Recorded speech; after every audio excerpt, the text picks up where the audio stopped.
Je pense que tous les modèles de formation sont à explorer puis doivent aussi s'adapter au style de la relève ou au style du cédant, là, dans le sens qu'est-ce qui sont leurs besoins.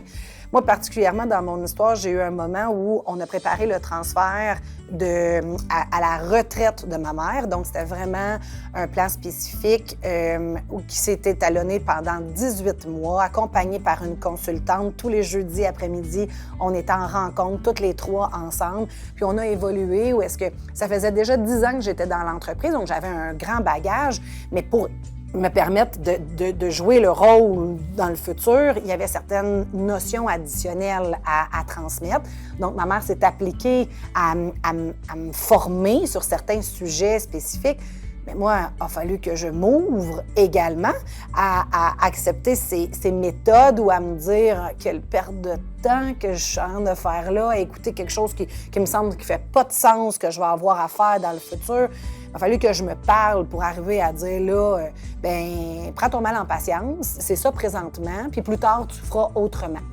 Mais entre autres, dans cette démarche-là, qui a duré 18 mois, accompagnée par la consultante, on a fait un sondage qu'on a fait passer à 15 personnes dans l'entreprise, dont l'équipe de direction, des personnes clés et des personnes qui avaient une grande ancienneté dans notre entreprise parce qu'on est hyper chanceux, mais on a des collègues qui sont là depuis...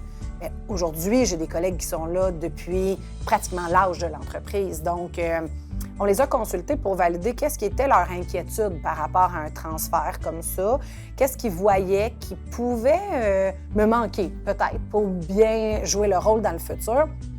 Puis un de ces éléments-là, deux éléments clés. Un, c'était mes compétences en gestion financière.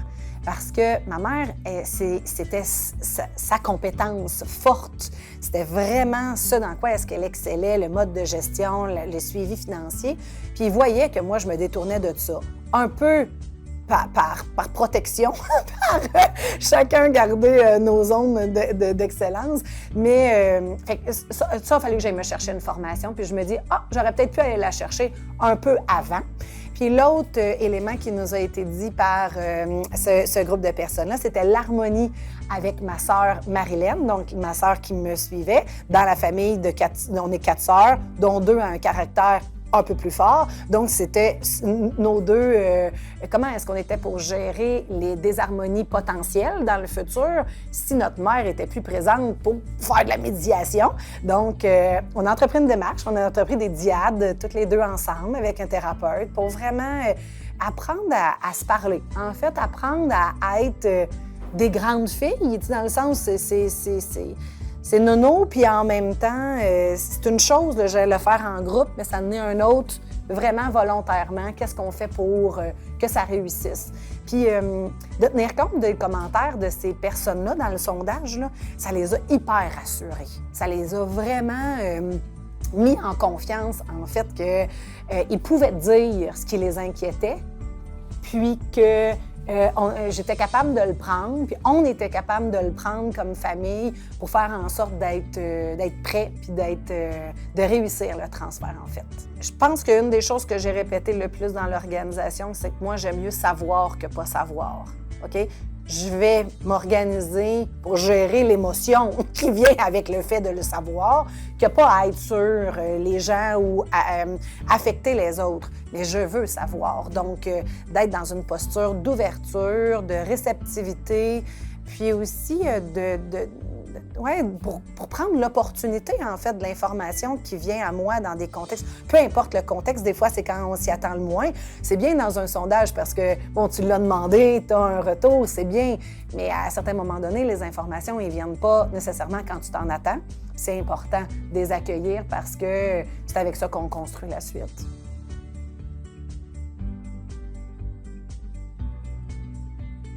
Moi, ça m'a toujours servi d'être entourée puis d'être accompagnée parce qu'un intervenant externe, c'est comme un peu un médiateur ou une personne safe qui nous permet de pouvoir aborder des choses. Puis si jamais ça a le goût de glisser, qui va être capable de ramener la situation, qui va être capable de revenir vers un ou vers l'autre en disant « Bien, ce que tu as dit, c'est un peu dur » ou « Es-tu prête à entendre la vraie réponse? » Tu sais, parce que ma mère a dit souvent ça, hein, avec la même recette, on fait le même gâteau.